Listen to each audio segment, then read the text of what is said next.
Ta-da! It is my favorite time of the month and one of my favorite videos that I film. You guys, it is time for my July reads video. This past month I read / listened to, because 2 of them were audiobooks, 15 books in the month of July, and I cannot even believe that I got that far. Let me tell you, the 15th book was almost a little rushed at the end there. I was like, but I want to finish it for July, and I did. So we have 15 books to talk about today. If you guys are new here, hi, I am Gracie. I love to talk about books. This is something new that I started incorporating into my channel this year, but I also do travel and lifestyle, so make sure you subscribe down below so you don't miss another video. So before we get started in this no spoiler video, and by that I mean you will not be privy to anything other than what you might find on the back cover of a book or an Amazon description. I won't go into any spoilers in any book. Let me give you some fun, quick stats. In the month of July, I read 15 books totaling up to 5,402 pages. That now bumps it up to my second most pages read in a month. Nothing still has beat January at 5,541 pages, also known as the month that I basically read the entire ACOTAR series. And out of those 15 books, 3 of them got 5 stars, 7 of them got 4 stars, and 5 of them got 3 stars. Because Goodreads doesn't let you do 0.5, 2 of the 5 3-star reads I actually rated a 3.5. I feel like overall a pretty good month. I'm excited to jump into these. I have some new releases. I have some ones that have been on my TBR for a while. I just kind of have some ones that I picked up because of other books. So let's get into it and dive into all the books I read in the month of July. Probably my most anticipated read of July was Reckless by Lauren Roberts.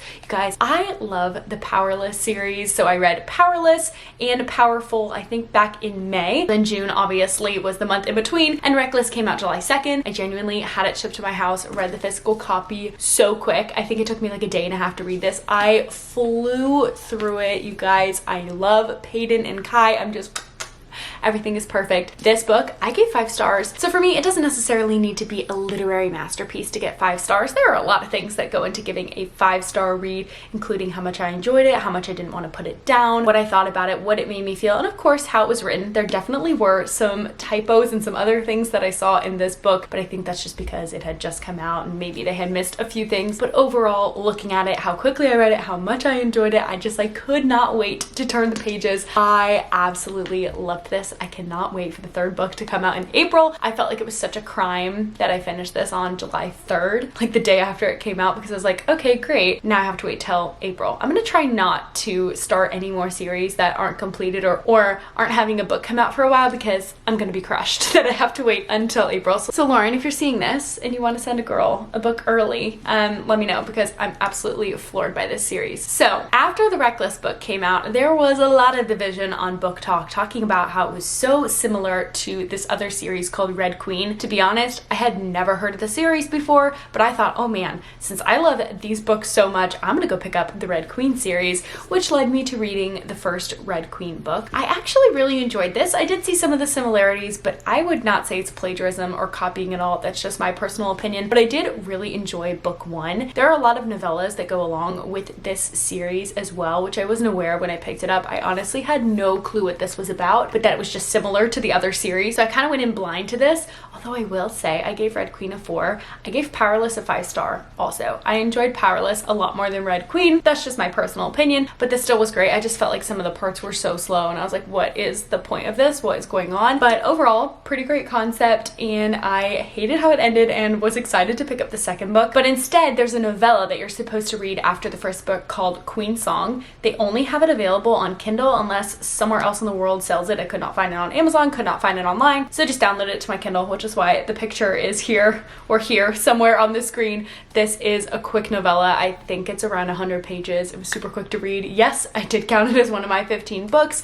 and it's basically the backstory of the previous queen, and I won't go super far into it, but that is what that one's about, and I did read that. And there's technically another novella you're supposed to read before Glass Sword, but I started to read it. I was bored to tears and I just skipped over it because it's not exactly information you need right away. Again, it's more backstory, more filling in things, and I wanted to get to Glass Sword. And basically the Red Queen series focuses around this girl, Mare Barrow. Her and her family are Reds, so there's Reds and Silvers. Reds are like the low life, like think like District 12 if you're thinking Hunger Games, and the Silvers are like District 1. They're you know, the most powerful. They're like the king's silver, and so it's basically like reds and silver. And then Mare accidentally discovers that she has a power, but she still bleeds red. So it's sort of discovering what on earth that means, what it means for her, what it means for her life in the castle, just kind of everything. You should just pick it up and read it. If you like this book like I did, you will pick up the next one, which I did, Glass Sword. This actually was the last book that I read this month. I had a ton of books in between because I was sitting on the beach and I really wanted quick, easy beach reads, which a lot of the rest of my reads for the month are. But I did finish Glass Sword. This is the last book that I finished this month. Again, a book that at times was so slow. I just think some of the middle parts, I was like, come on, let's get through it. Let's do whatever. At the end of this book, I did read the first chapter of the next book because I just needed to know what happened next, because obviously this leaves you on a cliffhanger. And then after that, I just kind of decided that I don't think I want to finish the series. I don't know, something about it. I also maybe am biased because I did see another girl saying that she finished the whole series and she regretted wasting time reading the last 2 books. So I'm gonna take that to heart, and I'm not gonna finish right this second, because after I read that first chapter, I was like, I'm good. I can just pretend like the book series ended there. If you are a Red Queen lover, let me know if it's actually worth finishing the last 2 books. But after Glass Sword,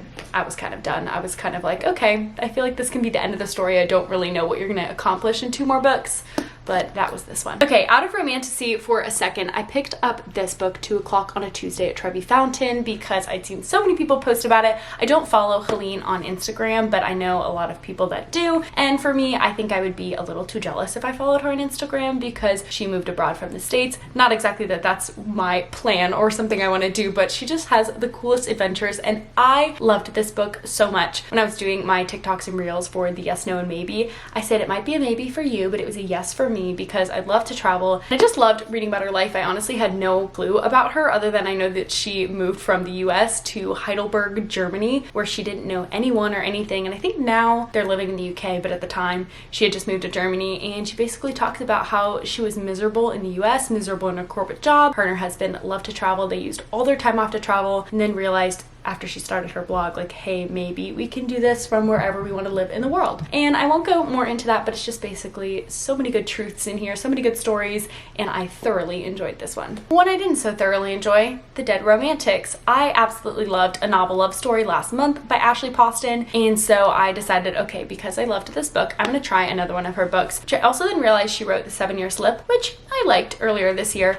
This book, The Dead Romantics, this was the second book that I read this month. I felt like I was dragging my feet through this book. Again, there was just something about it that did not click personally with me, and I just was like, oh my gosh, why did I pick up this book to read? I'll read you a little bit of the back in case you've never heard of this book. I only knew it because I searched up the author and it popped up on my library app, which is why I decided to read it. Florence Day is the ghostwriter for one of the most prolific romance authors in the industry, and she has a problem. After a terrible breakup, she no longer believes in love. It's as good as dead. Then she gets a phone call she never wanted to receive, and she must return home for the first time in a decade to help her family bury her beloved father. Her family owns a funeral home. Until she finds a ghost standing at her funeral parlor's front door, just as broad and infuriatingly handsome as ever, and he's just as confused about why he's there as she is. And I won't go into it any more than this, but basically it is about Florence Day and this ghost. And just basically, if you really love ghost stories and things about funeral homes, you're gonna love this book. But I was like, what? I thought this was supposed to be like a cheesy romance book, and it ended up being a cheesy romance book, but I just did not connect with it at all, and so I believe I gave this one 3 stars. Now, a romance book I have been waiting for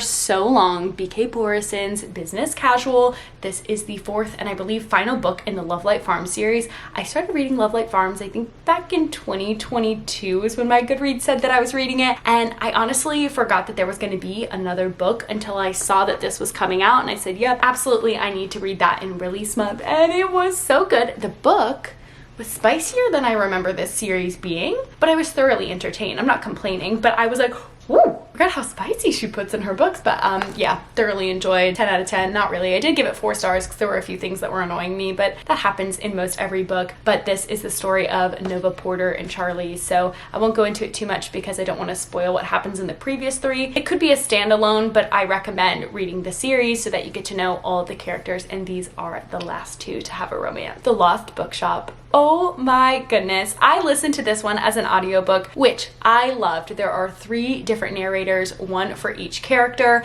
and I just loved how they told the story. I was hooked. I was doing anything to keep my AirPods in and listen to this book. I actually wanted to read the physical copy while I was listening to this book because there weren't enough times where I could convince myself that I could just sit there and listen to an audiobook, and I was like, I have to know what happens. I'm gonna buy the physical book so I can read it. But I didn't. I ended up listening to it as a full audiobook because truly I did fall in love with how the narrators portrayed the characters. This book is so good. Evie Woods just had a new book come out this month. I have it on my Libby, but I haven't actually read it yet, and I'm just so excited to read that one too. I have no idea what it's about, just as I had no idea what this was about, and it was perfect. I'll read you a little bit of the back so you can get excited about this one. On a quiet street in Dublin, a lost bookshop is waiting to be found. For too long, Opaline, Martha, and Henry have been the side characters in their own lives, but when a vanishing bookshop casts its spell, these three unsuspecting strangers will discover that their own stories are every bit as extraordinary as the ones found in the pages of their beloved books. By unlocking the secrets of the shelves, they find themselves transported to a world of wonder where nothing is as it seems. Oh my goodness, it was just precious. It was perfect. There's a little romance in there, but truly just a wonderfully told story. This book needs to be talked about more. Speaking of a book that needs to be talked about more, why are we not talking about The Night That Ends with Fire? Oh my freaking goodness. Again, I was pre-ordering Reckless and this book popped up as a recommended. I saw the sprayed edges. I thought this book looked so cool. And then I read just a little blurb about it and I said, yep, I need to read this book. I flew through this one. I loved it so much. It's actually a bit of a romantic fantasy as well. I think heavier on the fantasy than really the romance, but it is basically like a spin retelling, I don't know exactly how you want to say it, of Mulan. The woman's name is Mei-Lin in this book. The gist of it is that she is a woman that changes her appearance to look like a man and goes off to war, but there is just so much more than that, and I felt like I was just reading a retelling of Mulan that was even better than the original. Also, a few things in there I was like, what? It's maybe, perhaps not all happy endings, happy romance, but after I finished this book, I looked it up and it looks like there's going to be more and it's going to become a series, which I didn't realize. I thought it was just going to be one book when I picked it out, but that just makes me even more excited because I loved this book. Truly, I think that this is the best read of the month. I gave it 5 stars. I could not put it down, and I'm going to read you just a little bit about it. The 3 kingdoms are at war, but Mei-Lin's father refuses to answer the imperial draft. Trapped by his opium addiction, he plans to sell Mei-Lin for her dowry, but when Mei-Lin discovers her husband-to-be is another violent, ill-tempered man, she realizes that nothing will change for her unless she takes matters into her own hands. The very next day, she disguises herself as a boy and enlists in her father's place. As her kingdom barrels toward destruction, Mei-Lin begins to have visions of a sea dragon spirit who offers her true power and freedom at a deadly price. With the future of the 3 kingdoms hanging in the balance, Mei-Lin will need to decide whom to trust. Sky, who inspires her loyalty and love, the sea dragon spirit, who has his own murky agenda, or an infuriating enemy prince who makes her question everything she once knew about her kingdom and about her own heart. Does that not make you want to just buy this book immediately? I don't know about you guys, but if you love fantasy, romantasy, you need to read this book. Okay, I'll shut up about it now, but best read of the month. I'm obsessed with this cover, The Love of My Afterlife. I saw this cover, I've seen it talked about, and I'm like, that is just the cutest stinking thing. It's gotta be a good book, and I was right. It was absolutely adorable. I just thought it was such a great premise. I've never really read a book like this before, a romance book. I felt like it wasn't a super cookie cutter romance book, and I really enjoyed that. Plus, easy, nice beach read. You gotta pick up this book. I mean, come on. This book is about a woman named Delphi who's kind of an introvert. She kind of stays to herself in her own apartment. She ends up choking on a burger and dying, so she's dead. But in the afterlife, she gets a shot to go back to Earth for 10 days to meet this mysterious man that she saw in the waiting room of the afterlife and get him to kiss her before the 10 days is over, and then she can be reinstated back into her own life. So does she accomplish it? Does she do it? How is her life back on Earth in those 10 days? Is she still staying in her apartment? Is she getting out there? What's going on in this book? I thought it was just perfect, adorable. There were funny moments. It really just was a great little book, and like I said, unlike anything I've ever read before, and I just thought it was so fun. I know I said I didn't connect with the funeral home and the dead person and the ghost one, but but it's different. This is like a 10 times cuter version of The Dead Romantics. Let me just tell you, if you're picky between the two, this is the clear winner. Another one I was really excited about, I feel like I've heard this one talked about, I loved the color, Emily Giffen's The Summer Pact. There is a bit of like a trigger warning in the beginning of the book, so just know that because it involves suicide and some other mental health themes in it, so just know that ahead of time. But it's about three best friends who make a pact to always be there for each other because they weren't when one of their other friends was in trouble and she ended up, yeah. And it ends up leading them on a bit of an adventure around the world and taking vacation time and just truly them wanting to find themselves. I thought this book honestly was the ending. I was like, why did I read this book? It's so darling, it's so cute, and there are some great moments in this book. But I would say, I don't know, I definitely have some other books this month that I loved a lot more, but there are some problems with each of the three characters, and the reason that they're traveling around with each other is to sort of find themselves, to figure out what's going on, what they're going to do about their lives, and that's about as much as I'll give you. So read about it, decide to pick it up or not. I would say I have some better options for you, but that's kind of how I felt about The Summer Pact. Was, I could have read something else. Can you believe that this is my first ever Nicholas Sparks book? Never read The Notebook, never read any of his other ones, but The Wish, first of all, just has the cutest freaking cover ever, and that always pulls me in. I've actually seen this one talked about more and more online recently, and it was heart-wrenching, but also absolutely amazing. It's about Maggie, who was a travel photographer that ended up getting skin cancer. She's now slowly dying from chemotherapy and all the treatments, and she's looking back on her life and just recounting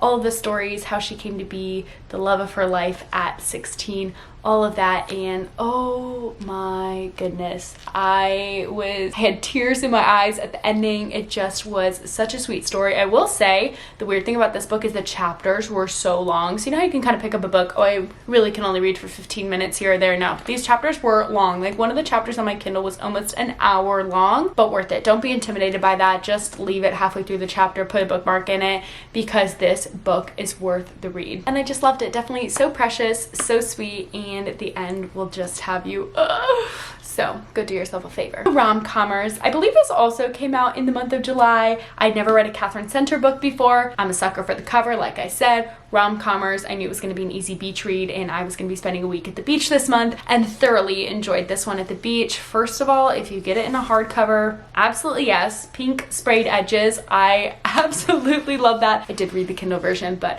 I bought the book because I was like, this is the cutest thing I've ever seen in my whole life. And also, like, just the way that they did this book, it's gorgeous. It's gorgeous. Oh, so good. This book is about Emma and Charlie. Emma is basically nobody writer because she is busy taking care of her father after he had an accident and now he is paralyzed and in a wheelchair. And basically a friend from high school sets her up to help a very famous screenwriter, Charlie, fix his rom-com screenplay because it is absolutely atrocious. So after that, let me cut in with a little bit from this inside cover here. Emma's younger sister steps in for dad duty, and Emma moves to LA for 6 weeks for the writing gig of a lifetime. But what do they say? Don't meet your heroes? Charlie Yates doesn't want to write with anyone, much less, quote-unquote, a failed nobody screenwriter. Worse, the romantic comedy he's written is so terrible it actually might bring upon the apocalypse. Plus, he doesn't even care about the script. It's just a means to get a different one greenlit. Oh, and he thinks love is an emotional Ponzi scheme. But Emma's not going down without a fight. She will stand up for herself and for rom-coms and for love itself. She will convince Charlie that love stories matter, even if she has to kiss him senseless to do it. But what if that kiss is accidentally amazing? What if real life turns out to be so much more real than fiction? What if the love story they're writing breaks all of Emma's rules and comes true? Bum, bum, bum. It is the cheesy summer romance of your dreams. It is easy to read. It is easy to get into. So good. You just gotta read it. And now I have one of Catherine Center's other books on my Kindle right now. I haven't read it yet, but called The Bodyguard, because I truly did love her writing style so much. So go ahead, try out the Rom-Commers, get the pink sprayed edges, and you'll thank me later. Two more. What should I do next? I'm gonna break up the romance and go into Darling Girls. Okay, so I listened to this one as an audiobook. This was my second audiobook this month. This is a mystery thriller book. This story basically uncovers the backstory of 3 women who were raised as girls in a foster home, and now that foster home has been torn down and they're having an investigation because children's bones, or a child's bones, was found underneath the house, and they're trying to figure out whodunit. But let me tell you, when it goes through all of the backstory and everything that happened in this book, holy smokes, like mind blown, especially at the end of this book. It was so good. I loved listening to it. They are in Australia, so the audiobook narrator has an amazing Australian accent that I loved listening to. The woman was a great audiobook narrator, and I was on the edge of my seat the entire time. Nora, Jessica, Alicia, Miss Fairchild, everything that goes on in this book, holy smokes. So that's what I'm going to give to you, is that you don't know how this is going to end. You might suspect it and then you're wrong, and then you might just toward the very end really suspect it and then you might be right. But let me just tell you, thoroughly enjoyed this one. And the last and final book I'm going to be talking about, Tessa Bailey's Opair Affair. This is a standalone book, but the second in the series after Fangirl Down, which now I want to read. I haven't read it yet, but I was like, a golf romance I'm not really interested in. Hockey romance, especially with an au pair. If you don't know, if you haven't been following along for a long time, when I was 19 years old, I was an au pair in Belgium. So when I saw a book about hockey, which is my family's favorite sport, and about an au pair, I knew I had to pick it up. And whoa, the only other time I've done a Tessa Bailey was It Happened One Summer, and I did an audiobook and I didn't love it so much. I feel like romance books I stay away from now on audiobooks because I enjoy a mystery or a thriller or a better story, and I leave romance to the physical reading. I did not recall the other Tessa Bailey that I had read, and maybe now I'm wrong, to be so dang spicy. This book was spicy, which now I'm assuming that this Fangirl Down one will be too, but I'm not complaining. Just like how business casual, I'm not complaining, but I was like, whoa, whoa. There were times I was sitting there, I was like, whoa, it's getting warm in here because of this book. But I thought it was very entertaining, well written. I flew through this one. I just wanted to know what was going to happen, and it was just a great little romance book. This also came out this month. I think it's Burgess, not Burgess, Burgess, and Tallulah. Great story. There is an age gap here, which I don't think I've ever read about in a book before, but they have like an 11-year age gap. I was like, oh man, so it's like spicy in many ways, and she is an au pair for his daughter, but obviously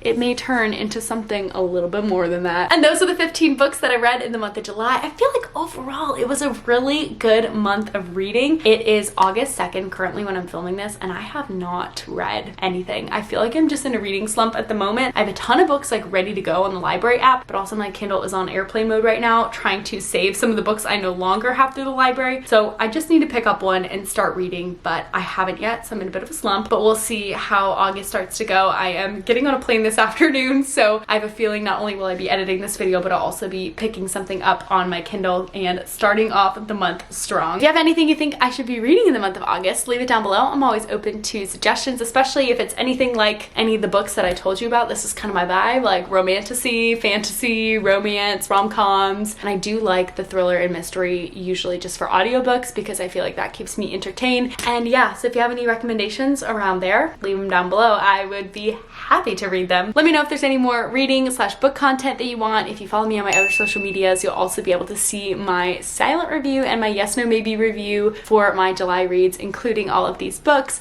And I know that y'all love those, and I love filming them. I think that they're so fun, so those will be up before you see this video. And that's it. I love you guys so much. If nobody has told you today, whether you read 0 books, 1 book, 15 books the last month, I am so proud of you guys, and I will see you in the next one. Love ya!